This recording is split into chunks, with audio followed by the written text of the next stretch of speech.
오늘은 먼저 운동 없이 기초대사량 올리는 방법에 대해서 알려드리겠습니다. 운동 없이 기초대사량 왜 올리려고 해요? 바로 왜 올리려고 하죠? 살 빠지는 체질. 누워만 있어도 하죠. 누워만 있어도 살 빠지는 체질을 만들고 싶으신 거잖아요. 그러면 아주 잘 오셨습니다. Only you. 오늘은 운동 없이 기초대사량을 극한으로 올리는 방법입니다. 아마 다른 곳에서는 못 들어보셨을 거예요. 많은 사람들이 기초대사량 올리려면 근육 늘려야 된다, 무조건 빡세게 운동해야 된다, 이렇게 얘기하잖아요. 그런데 저도 예전에는 그렇게 생각했습니다. 그 방법밖에 없다고 생각했어요. 하지만 솔직히 말씀드리면 그건 틀렸습니다. 왜냐하면 가능하지도 않고 힘들면 사람이 무너지거든요. 그래서 더 먹게 되잖아요. 근데 오히려 누워야 더 기초대사량, 그래서 칼로리 함정에서 벗어나셔야 합니다. 물론 운동이 중요하지 않다는 건 아닙니다. 그런데 살 빼는 데는 운동이 가장 힘든 방법입니다. 그러니까 운동 없이 우리가 어떻게 좀 빼놓고 나중에 운동으로 건강을 관리하는 거죠. 살 빼는 데는 운동이 필요 없습니다. 건강을 유지하는 데 운동이 필요한 거죠. 우리는 살 빼고 건강하게 살고 싶은 거잖아요. 그러면 끝까지 이 영상을 주목해 주세요. 핵심은 내 몸의 배터리 효율을 얼마나 높이느냐입니다. 그러니까 오늘 알려드릴 이 5가지 방법은 몸에게 이제 안전하다, 너 지방 에너지 써도 된다 라고 계속해서 암시를 주는 내용입니다. 그러니까 만약에 어떤 분이 계속해서 먹어도 돼 이렇게 하면 우리 먹게 되잖아요. 그냥 그런 거랑 비슷해요. 먹으면 안 돼, 이렇게 하면 안 되나? 아무튼 실제로 저는 이 루틴들을 통해서 30kg 감량 후에 5년째 아주 건강하게 유지하고 있고, 예전처럼 미친 식욕, 폭식, 무기력, 운동 스트레스 없이 몸 상태를 유지하고 있습니다. 저는 운동을 하고 있는데 운동을 막 하고 싶어져요. 말 믿기지 않으시죠? 근데 운동을 하고 싶어진다니까요. 이게 살이 빠지면은 운동이 하고 싶어집니다. 그래서 그 선순환의 고리에 들어갈 수밖에 없어요. 이게 에너지가 넘치는 상태가 되니까 운동을 막 하고 싶고, 그래서 더 건강해지고 약간 이렇게 갑니다. 그러니까 운동이 너무 하기 싫은 분들이 계시죠? 그거 아직 회복이 안 된 거예요. 저도 운동 진짜 싫어했습니다. 근데 지금 운동 좋아해졌어. 아시겠죠? 한번 같이 따라해 볼까요? 오늘은 먼저 운동 없이 기초대사량 올리는 방법에 대해서 알려드리겠습니다. 운동 없이 기초대사량 왜 올리려고 해요? 바로 왜 올리려고 하죠? 살 빠지는 체질. 누워만 있어도 하죠. 누워만 있어도 살 빠지는 체질을 만들고 싶으신 거잖아요. 그러면 아주 잘 오셨습니다. 먼저 첫 번째는 식습관, 그리고 두 번째는 생활 꿀팁, 그리고 세 번째는 아침 루틴, 그리고 네 번째는 저녁 루틴, 그리고 5번째 가장 중요한 것입니다. 많이 기대해 주세요. 네, 처음부터 한번 들어가 볼까요? 첫 번째는 뭘까요? 바로 단식입니다. 말이 안 되죠. 굶으면 기초대사량 떨어지는 거 아닌가요? 많은 분들이 이렇게 생각합니다. 근데 이 말은 반은 맞고 반은 틀린 이야기예요. 장기간 아주 오랫동안 금식을 하게 되면 그건 굶는 거죠. 금식이 아니라. 그러면은 몸은 살기 위해서 기초대사량을 떨어뜨립니다. 하지만 짧은 단식, 이것들은 오히려 짧은 단식, 간헐적 단식, 이런 것들은 오히려 몸 회복에 도움이 될 수 있어요. 왜냐하면 핵심은 굶기가 아니라 과식 중단이기 때문입니다. 현대인은 너무너무 자주 먹어요. 야식도 먹고 간식도 먹고 아침, 점심, 저녁 다 챙겨 먹고, 설탕도 먹고, 단 것도 많이 먹고, 초콜릿도 많이 먹고, 뭐 정제 탄수화물도 엄청나게 많이 먹고, 모든 걸 다 먹습니다. 스트레스를 먹는 걸로 풀잖아요. 근데 이런 걸 계속 먹으면은 몸속에 인슐린이 쉴 시간이 없습니다. 계속 분비하는 거예요. 그러다가 파업을 하는 게 뭐라고 했죠? 당뇨입니다. 그래서 옛날에는 당뇨가 왕들만 걸리는 거예요. 계속해서 먹을 수 있는 사람이니까. 백성들은 당뇨에 걸리지 않았습니다. 지금 여러분들 왕처럼 살고 계신 거예요. 옛날 왕보다 더 호화로운 삶을 살고 계시는 거죠. 근데 이렇게 되면 몸이 에너지를 쓰는 상태보다 저장하는 상태에 더 오래 있게 됩니다. 인슐린이 ON이 되면은 몸이 저장하는 상태고, 인슐린이 OFF가 되면은 몸이 지방을 쓰는 상태가 되죠. 사람은 멀티태스킹이 안 됩니다. 몸은 한 방향에만 있어야 돼요. 먹으면서 운동하기 힘들어요. 그쵸? 먹으면서 운동하면 체하죠. 이랑 똑같이 먹을 땐 먹고, 운동할 땐 운동하고, 지방 태울 땐 지방 태우고, 지방 저장할 땐 저장하고, 약간 이렇게 온오프로 작동을 합니다. 01010101 이렇게. 디지털 신호 같네요. 아무튼 그렇게 해서 반대로 짧은 단식을 하게 되면 간헐적 단식이죠. 인슐린 안정, 소화기 휴식, 그리고 식욕 안정이 일어나면서 몸이 실제로 회복이 일어나기 시작합니다. 이게 바로 노벨상 받은 오토파지 현상이죠. 실제로 간헐적 단식 관련 연구들을 보면은 짧은 단식은 오히려 어떤 각성 호르몬들을 증가시켜서 에너지 소비를 유지하려는 반응이 나타나기도 합니다. 왜 그럴까요? 예전에 우리가 아주 고대에 어떻게 살았을까요? 고대에 뭐 사냥을 하거나 그럴 때 밥을 잘 먹지 못했을 거 아니에요? 그런데 먹지 않았을 때 정신력이 떨어질 떨어지면 어떻게 되죠? 우리가 잡아먹히잖아요. 하지만 밥을 안 먹었을 때 정신이 맑아지면 잡을 수 있잖아요. 그래가지고 굶었을 때 더 정신력이 올라가게 되고 더 정신이 명료하게 되고 뚜렷하게 되는 것입니다. 어떤 얘기인지 아시겠죠? 그 인류의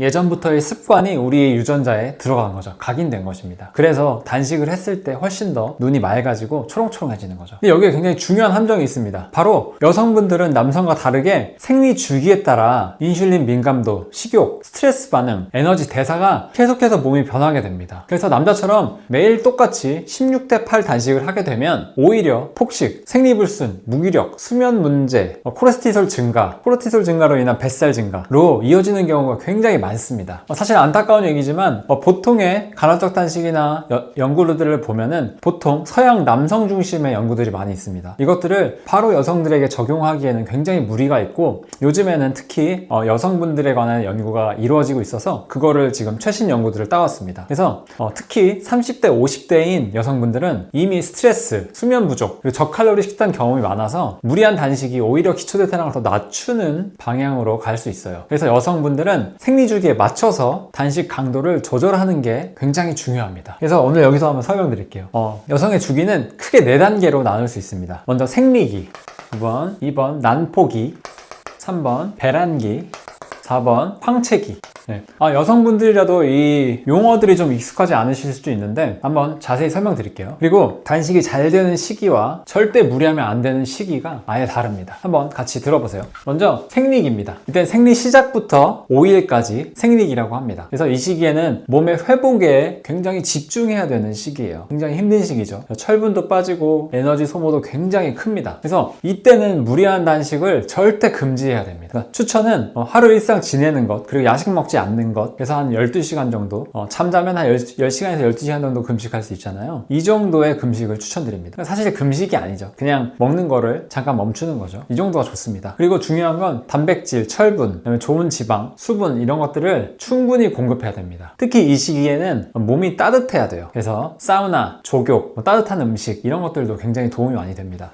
두 번째는 난포기라고 합니다. 이때는 생리기가 끝나고 다음 배란 전까지입니다. 이때가 바로 단식 황금기예요. 이때 살을 쭉쭉 뺄 수 있습니다. 그래서 이때 에스트로겐이 올라가면서 인슐린 민감도 증가하고 에너지도 상승되고 식욕도 안정되고 활동량도 증가하게 됩니다. 그러니까 쉽게 말해서 몸이 이때는 잘 버티고 튼튼한 시기인 거예요. 그래서 이때는 14시간에서 16시간 공복 정도 유지하면서 비교적 편하게 몸을 지방을 뺄 수 있습니다. 그래서 운동도 이때 가장 좋고 잘 되는 시기입니다. 이 시기에 걷기, 근력 운동도 해도 좋고 활동량 증가시키면은 살도 잘 빠지고 굉장히 좋습니다. 특히 지방 감량 효율이 엄청나게 나오는 시기라서 이번 주는 식욕이 편하네 이렇게 느낄 만한 구간이 이 구간입니다. 그리고 세 번째는 배란기입니다. 배란기는 에너지는 높은데 스트레스 반응도 같이 올라갈 수 있어요. 이때는 그래서 너무 공격적인 단식은 피하는 게 좋습니다. 그래서 14시간 전후에 안정적인 간헐적 단식 요 정도 추천드립니다.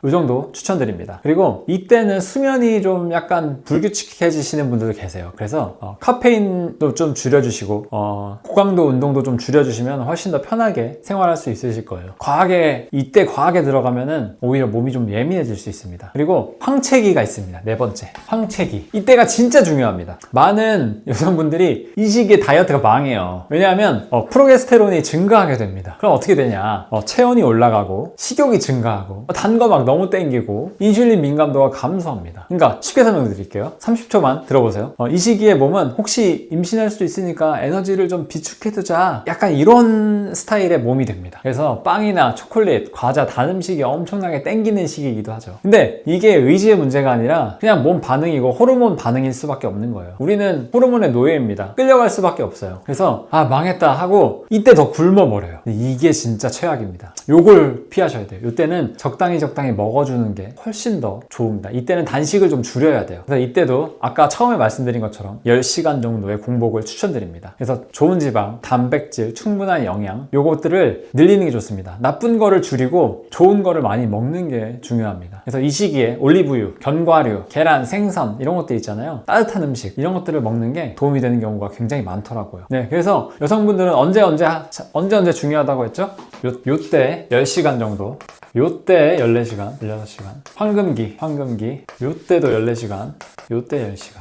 이때 두 개 약간 중요합니다. 이때 중요해요. 아셨죠? 이때 하고 이때는 좀 쉬고 이때 하고 약간 이런 식으로 좀 스마트하게 접근하시는 게 좋습니다. 몸의 호르몬 주기에 맞춰서. 아셨죠? 요거는 중요하니까 따로 한번 전체적인 맥락을 한번 소개해 드리도록 하겠습니다. 다음번에. 그러니까 구독과 좋아요 눌러주시면은 다음 컨텐츠 만드는데 도움이 굉장히 많이 됩니다. 아셨죠? 지금 바로 확인해 보세요. 지금 영상 많이 보셨는데 구독 안 누르신 분들이 80%가 넘습니다. 아셨죠? 그러니까 구독해 주시고 자주 뵙으면 좋겠습니다.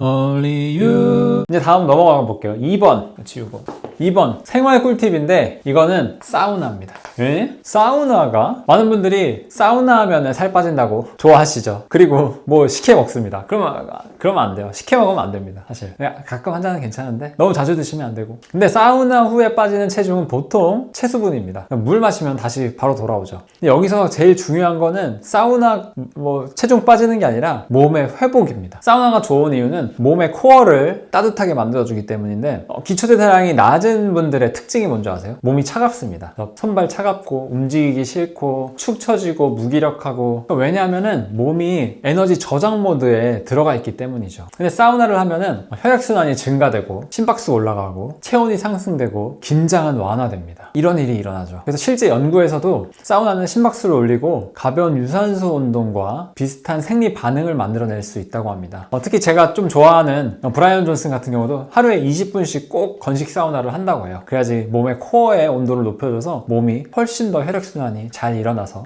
장수의 비결이 될 수 있다고 합니다. 그래서 요즘에 찜질방 잘 안 가시잖아요. 많이 안 가시는데 저는 한 달에 한 번은 꼭 찜질방에 가는데 찜질방 가서 이제 사우나도 하고 여러 가지 이제 생각도 좀 하고 이렇게 하는 시간이 있습니다. 그래서 여러분들도 한 달에 한 번 정도, 일주일에 한 번 가면 더 좋겠지만 한 달에 한 번 정도 사우나 찜질방 꼭 들리셔가지고 하시면 좋을 것 같아요. 그러면 기초대사량도 올리고 살도 빠지고 여러 가지 몸도 회복되고 이점이 많습니다. 특히 열충격 단백질 HSP라는 게 있습니다. 이게 활성화되는데 쉽게 말하면은 몸의 복구 시스템입니다. 어떤 원리냐면은 몸이 추우면은 살아남아야 된다는 이제 보호 모드가 실행되고 따뜻해지면 회복돼도 되겠다 편안한 느낌의 모드가 됩니다. 그래가지고 사우나에는 몸에게 여긴 좀 안전하다 라는 신호를 줄 수 있는 거예요. 그래서 사우나 한번 오랜만에 오랫동안 안 가셨던 분이라면 한번 가셔서 사우나 하셨으면 좋겠습니다. 그리고 세 번째는 아침 루틴. 뭔지 이제 다들 아시겠죠? 올리브유입니다. 많은 분들이 아시겠지만 제가 가장 중요하게 생각하는 부분입니다. 많은 분들이 이제 아시겠죠? 지방 먹으면 살 안 찝니다. 아셨죠? 초가공식품, 정제 탄수화물 이런 것들이 살찌게 만드는 거지 지방이나 이런 것들은 살 안 찝니다. 특히 올리브유에는 올레산, 폴리페놀, 항산화 성분이 아주 가득 들어 있습니다. 이 성분들이 염증을 줄이고 혈당도 안정시키고 포만감을 높이는데 굉장히 큰 도움을 만들어줄 수 있습니다. 실제로 지중해식 식단을 연구를 보면은 올리브유를 충분히 먹는 그룹이, 충분히라는 건 100ml 이상입니다. 하루에. 대사 건강과 체중 유지에서 좋은 결과를 보인 경우가 굉장히 많고 심혈관 질환이나 이런 것들도 좋은 점은 다 나열할 수가 없습니다. 엄청나게 좋고 여기서 중요한 핵심은 몸이 안정적으로 좋은 에너지를 받는 경험입니다. 몸이 계속 에너지가 부족하다라고 느끼면은 식욕을 폭발시킵니다. 더 많이 저장해야 되니까. 그래가지고 좋은 지방으로 천천히 안정적으로 에너지를 공급하면은 몸이 지금 굶는 상황이 아니구나 라고 인식해서 느끼기 시작해요. 이게 굉장히 중요합니다. 그래서 전 매일 아침에 올리브유 40ml씩 먹는 이유가 여기와 연결이 사실 됩니다. 그래서 특히 아침에 막 당 땡기고 단 거 땡기시는 분들, 그리고 아침에 해가 너무 심하신 분들, 막 물 못 마셔가지고 막 심하신 분들, 이런 분들도 다 사실 대사에 문제가 있는 거예요. 물을 너무 많이 안 드시거나 그거를 까먹거나 약간 요렇게 몸에 지금 문제가 생긴 거거든요. 그런 분들도 올리브유 드시고 30분 동안 공복 유지하시고 다음에 물을 드신다면 굉장히 몸에 도움이 됩니다. 그때 물도 소금물을 드시면 훨씬 좋습니다. 그때 올리브유와 30분 후에 소금물, 전해질과 미네랄과 나트륨을 몸에 충분히 준다면 이거만큼의 건강 루틴이요. 돌처럼 굳은 변 다 나오고, 지금 단톡방에서도 너무 신나가지고 계속 카톡 올리시는 분들도 계시고 여러 가지 지금 간증들이 쏟아지고 있습니다. 이게 더 좋은 점은 식욕 안정에 도움이 돼서 쉬운 다이어트를 할 수 있게 만든다는 점이죠. 그리고 사람들이 이제 가장 무시하는 게 있습니다. 4번 수면이죠. 실제로 저희 단톡방은 오후 10시, 밤 10시죠. 밤 10시 이후에는 카톡을 거의 하지 않습니다. 그때부터 잠을 준비해야지 11시 이내에 잠을 잘 수 있고 충분한 수면을 취해야지 코르티솔 수치도 낮아지면서 살 잘 빠지는 몸이 되고 건강한 몸이 되거든요. 저는 운동이랑 수면을 선택할 수 있다면 저는 수면을 선택할 것입니다. 왜냐하면 수면 부족은 기초대사량과 식욕을 동시에 망가뜨려 버리는 거거든요. 옛날에 우리 조상은 해가 떨어지면은 바로 잠을 잘 수밖에 없었습니다. 그게 우리 몸에 배어있죠. 아까 전에 단식이랑 똑같이 연결되는데 굶으면은 정신이 또렷해진다고 했잖아요. 해가 지면은 자야 되는 것입니다. 그래야지 건강한 거예요. 그게 우리 DNA에 새겨져 있는 것이죠. 그런데 여러 가지 문제들로 인해서 스마트폰이나 뭐 여러 가지 문제들로 인해서 우리가 잠을 계속 미루고 있잖아요. 그래서 건강 악화에 문제가 되는 것입니다. 코르티솔 증가하고 인슐린 저항성 증가하고 식욕 호르몬도 증가하고 그래가지고 렙틴, 그렐린 호르몬이 무너지게 되는데 쉽게 말하면은 배부름을 알려주는 신호는 줄어들고 배고픔 신호가 강해지는 상태입니다. 그래서 잠을 못 자면은 아실 거예요. 단 거 땡기고 식욕 조절 안 되고 몸이 붓고 활동량 줄어들고 이렇게 되는 거 다들 아시잖아요. 그쵸? 근데도 잠을 안 주무시면 안 됩니다. 진짜 잠 잘 자야 돼요. 그리고 잠잘 때 근육 회복, 호르몬 회복, 신경 회복, 면역 회복 모든 것들이 다 일어납니다. 동물들은 아플 때 어떻게 하는지 아세요? 숨어서 밥도 먹지 않고 잠만 잡니다. 그러면은 몸이 회복되죠. 우리가 아플 때 식욕이 없어지잖아요. 왜 그런지 아세요? 안 먹어야 몸을 회복할 수 있기 때문입니다. 단식이랑 연결이 되죠. 아셨죠? 근데 이건 약간 고수들의 영역이라서 이렇게 계속 지내왔던 분들은 가능하지만 그때만 안 먹는다고 몸이 확 회복되진 않습니다. 그러니까 우리가 평소에도 몸을 잘 가꾸고 있다가 몸이 좀 아프다 싶으면은 단식하고 수면 많이 취하고 약간 이런 식으로 회복하는 방법도 있습니다. 그래서 새벽까지 핸드폰 보면서 대사량을 높이겠다는 거는 거의 불가능에 가깝습니다. 그리고 진짜 중요한 마지막, 이게 의외로 엄청 중요한 거예요. 가장 중요하다고 했죠. 뭘까요? 맞춰보세요. 두두두두두두 바로 햇빛입니다. 네. 많은 분들이 햇빛을 그냥 비타민 D 그냥 나오는 거 아니야? 얼굴 까매지고 뭐 그렇게 했는데 햇빛은 몸의 생체 시계를 조절하는 역할을 합니다. 그래서 특히 아침 햇빛이 굉장히 중요해요. 그래서 햇빛이 들어오면은 지금 활동해야 되는 시간이구나 라고 인식을 하거든요. 밤에 해 떨어지면 자야 된다고 그랬잖아요. 그럼 똑같이 해 뜨면 깨야 되는 것입니다. 우리 몸은 그렇게 설계가 돼 있는 거예요. 그래서 아침에 햇빛이 눈에 들어오면은 코르티솔 리듬도 안정되고 멜라토닌 리듬도 안정되고 각성도 되고 활동량도 증가됩니다. 그러니까 몸이 낮과 밤을 제대로 구분하기 시작하는 거예요. 밤에 너무 잠이 안 온다 싶으신 분들은 아침에 일어나자마자 햇빛을 눈으로 한번 쐬보세요. 유리에 들어오는 거 말고 창문 열어가지고 직접 이렇게 눈이 너무 부신 분들은 약간 이렇게 해서 실눈 뜨면서 좀 얼굴에도 맞으시고 안 까매집니다. 잘 안 까매져요. 그러니까 그렇게 한 10분에서 15분 정도 이렇게 맞으면서 햇빛 샤워를 한번 해보세요. 일어나자마자. 그러면은 굉장히 몸에 좋습니다. 그래서 지금 우리들은 실내 생활도 오래 하고 야간에도 조명이 있고 늦잠도 자고 수면도 부족해서 생체 리듬이 다 무너져 있는 상태입니다. 이 상태에서 굶으면서 살을 빼니까 더 심하게 몸이 망가지는 거죠. 그래서 몸이 망가진다는 얘기가 나오는 거예요. 그래서 기초가 굉장히 중요한 것입니다. 그러면 몸이 계속 피곤하고 에너지 절약 모드로 가서 이게 이렇게 돼가지고 저렇게 돼서 몸 살도 안 빠지고 살 점점 찌고 이렇게 되는 것입니다. 아셨죠? 그래서 실제로 햇빛을 꾸준히 많이 보는 사람들은 수면의 질도 굉장히 올라가고 활동량도 올라가고 기분도 좋아지고 대사 건강이 좋은 경우가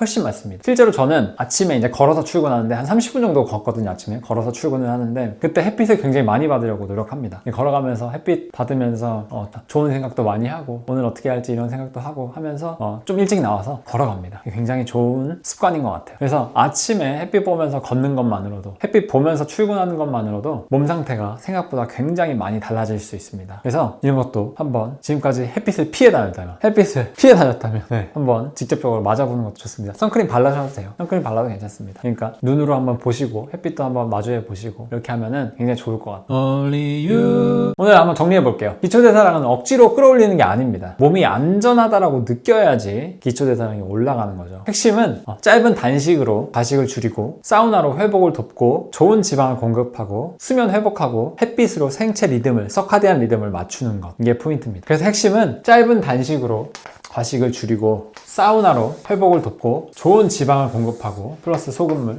좋은 미네랄과 전해질을 주고 수면을 회복하고 여기는 478 호흡법 있죠.